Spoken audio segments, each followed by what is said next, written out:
It's time to answer the pressing questions in life. You guys, you come here for the hard-hitting investigative, not journalism. Why is Shikimori's Not Just a Cutie getting so much criticism? Because it got so much hype. There are many reasons why spring 2022's hotly anticipated rom-com Shikimori's Not Just a Cutie has become so divisive, but here are a few big ones. All right, number one, there are a bunch of reasons why it's become so divisive, period. Here are a few big ones, but the but conjunction here indicates that the thing that comes next is the antithesis or a counter to what came before. So there are many reasons why Shikimori's Not Just Cuties become so divisive, but here are reasons to enjoy it would be a good way to write that sentence. I would remove this but and just say, or, you know, maybe just do like a comma. Here are a few big ones. Because you also don't have a, there's no subject after this comma but, so you don't need to have the conjunction, right? So you could do just a comma. It became so divisive. Here are a few big ones after a comma would sort of work. You get away with that in this, even if your English teacher would give you, you know, a demarcation for it or downgrade or a red line, whatever the hell they get nowadays. A pat on the back because they want you to feel good. I don't know how I did great in English until I sucked at English, and then I did great again in English. So I don't understand any of that anymore. Now everything I do is like technical writing or, you know, something that doesn't have to worry about it. Shikimori's Not Just a Cutie was one of spring 2022's most highly anticipated new anime, stemming from the well-loved manga series. However, the anime has received much criticism and mixed reviews from fans who claim it's not living up to the hype. End of article. There you go.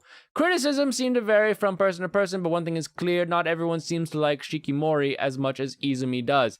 And some people don't like Izumi as much as Shikimori does. It goes both ways. We aren't specific around here.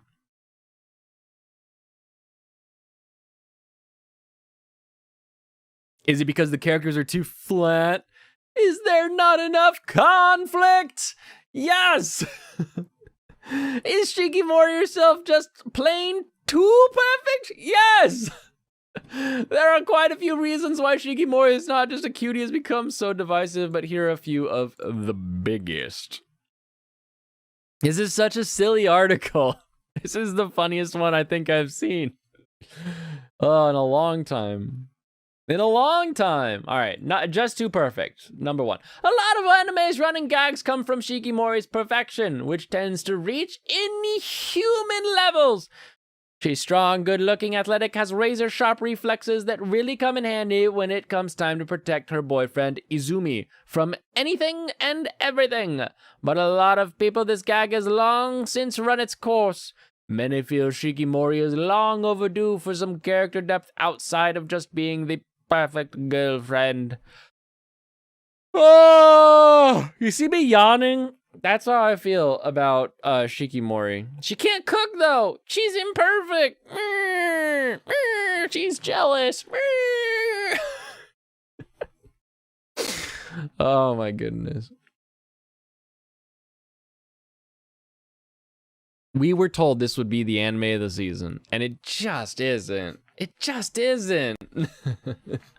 That's why people are so critical of it, because we were told this would be the best, and we're left with what it is. As the series progresses, Shikimori is revealed to have a few flaws here and there, although they aren't anything major. She's bad at singing? Did I miss that one? And while she isn't dumb, Izumi typically tends to get higher grades. He is also noted to be a better cook. He's a good cook, period, and that's weird, given the fact that he's so backwards with everything else. which further emphasizes the role reversal nature behind their relationship. You know what? I cook too. I like to cook. I like to cook so much, I'm starting a food truck that will cook food for people and a restaurant that will cook and serve food to people. So being good at cooking as a man has always been an important thing in my family and a point of pride. All of my uncles were chefs, and there is nothing feminine about cooking. There's nothing masculine about cooking. People mistake the idea of that like nurturing caretaker role with cooking, and it just isn't. Being good at cooking has nothing to do with what's in your pants. But who told us there would be the anime of the season? The globalists. The globalists are coming in. You know, they're coming in there. They're trying to tell you Shikimori's going to take over from Mara and Kitagawa, and they're going to try to tell you that this pink-haired masculine figure's the peak of what women should be shooting for in humanity. And then she's going to go from being a judo chopping, karate kicking badass to some kind of girl who's getting whipped left and right because she can't cook or she's too jealous of all her friends, and you're going to be left wondering what's going on with all that other hoobala. Them goddamn globalists. Oh man, it's heavily implied that a lot of Shikimori's character development was already done prior to the story's beginning, so at this point she's already become a pretty well-rounded character in her own right. If you're a well-rounded character, you don't have to say, you know what, they did most of their characterization before, you know. Izumi is not a great leading, like I could retitle this article, Reasons Not to Like Shikimori, and just call it that, because I feel like that's just everything. Izumi himself has gotten just as much, if not more, criticism from fans and reviewers alike. Most tend to complain that he's wimpy or pathetic due to his bad luck and having to be constantly protected by his girlfriend. No, we're confused because the guy has a bad luck curse that makes the world try to kill him, and yet he's alive even though he's not with his hyper super girlfriend all the time. It's just confusing. If he was in the beginning the way he is now, where, you know, he trips sometimes, would have been different if he was just klutzy or clumsy. But do I have to remind people? A sign fell off of a building, like a big lit sign that's bolted to a building, fell off on its way to crush him, and Shikimori jumped and did a freaking Tetsu Pyukin, whatever, down backwards kick to knock it out of the way so it didn't kill him. We don't hate that he's wimpy. Wimpy's fine. Plenty of people are wimps and they have to learn to become strong in other ways. This guy should be dead. He should be dead. But once again, this all stems from a Westerner's view of what a manly man should be like. No, it doesn't. But Izumi isn't that type of character, and that's the whole point of his character. This is, okay, in a single line, just like, this is my favorite bi-couple of the season. In a single line, someone has deduced, has squelched down my issue with Shikimori. It's that I say, this character should be dead because of their bad luck. Oh, you don't like them because they're wimpy. No. Weak characters are fine. The whole point of a lot of characters, of a lot of stories, is seeing someone go from a position of weakness to strength. So potentially watching this guy go from being protected all the time to actually protecting would be an interesting character arc. Some sort of like transition from being a point of flaw to a point of having something that he's succeeding in. That's stuff we like to see. Someone just being weak and being not a manly man is not a problem. But saying that the reason that I think what I think is because I'm coming from a Western view is so much bullshit. It's so much bullshit. But yeah, it's like, don't tell me that my view is wrong because of where I'm from. Confront my view. Tell me that my view is wrong because of something else about my view. But don't say that my view is just wrong because of where my view comes from. That's a problem. You need to address the fact of what I'm saying, the merits. That you can't just say people tend to complain that he's weak or wimpy, but they're Westerners, so their view doesn't count.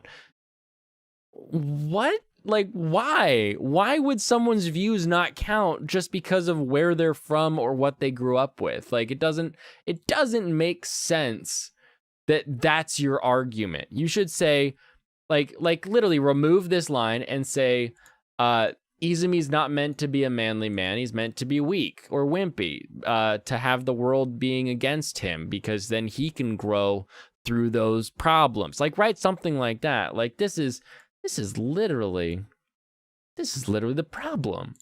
He's cute, clumsy, and excels in hobbies that are traditionally attributed to girls. We already explained this.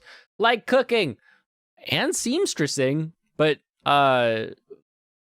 little secret, guys can make clothes too. Most designers, like, I remember telling someone that Calvin Klein was a straight man, and they were like, no.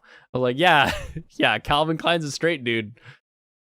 Still makes good clothes, like, who cares? Despite what the haters think, Izumi is also incredibly strong in different ways. He's emotionally mature and able to open up easily to his friends and family. When was that demonstrated?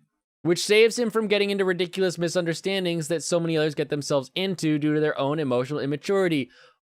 When did he get out of something? Like, we haven't seen this. His constant bad luck has also led him to build up an incredibly high pain tolerance.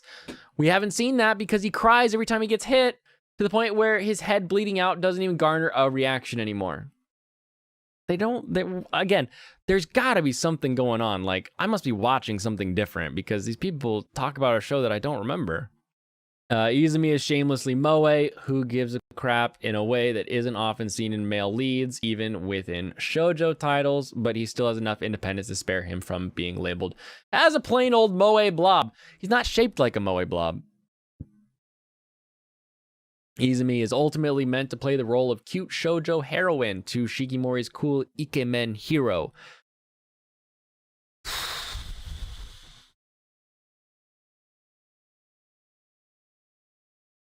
That sentence is wrong, like, grammatically, but the problem is here with shoujo heroine, like,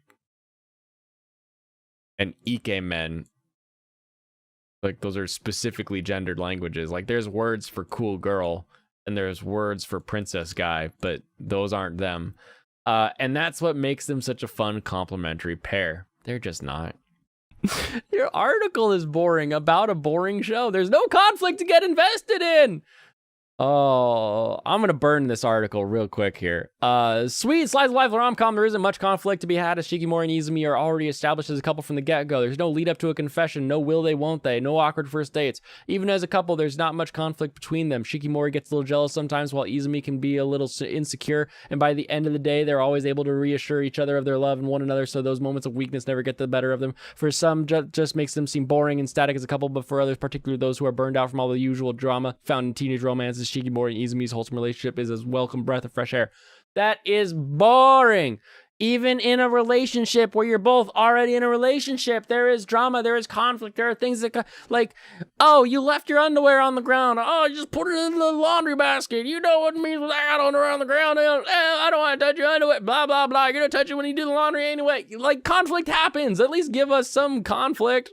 The closest thing Shikimori's not as cutie has gotten to a big conflict was a love triangle subplot that gets quickly resolved. The parties involved ultimately become close friends, and while there are hearts broken, new bonds are also formed in the process. No further romantic rivals make themselves present despite Shikimori's popularity among her peers. At this point, a lot of around Shikimori's not just cutie seems to stem from how much the manga's established fanbase love the source material, but really it all just comes down to personal opinions and one's own interests. It's feminine boys or cool girls, and then the show's leading couple perfectly embodies that. If not, then those viewers are probably not part of the show's intended target audience. Yeah, I mean, the people who read the manga like the show. You should like the show too. Drop a beat, release my mixtape. There you go. We'll call it Shiki article wrap up. That'll be my first single on YouTube.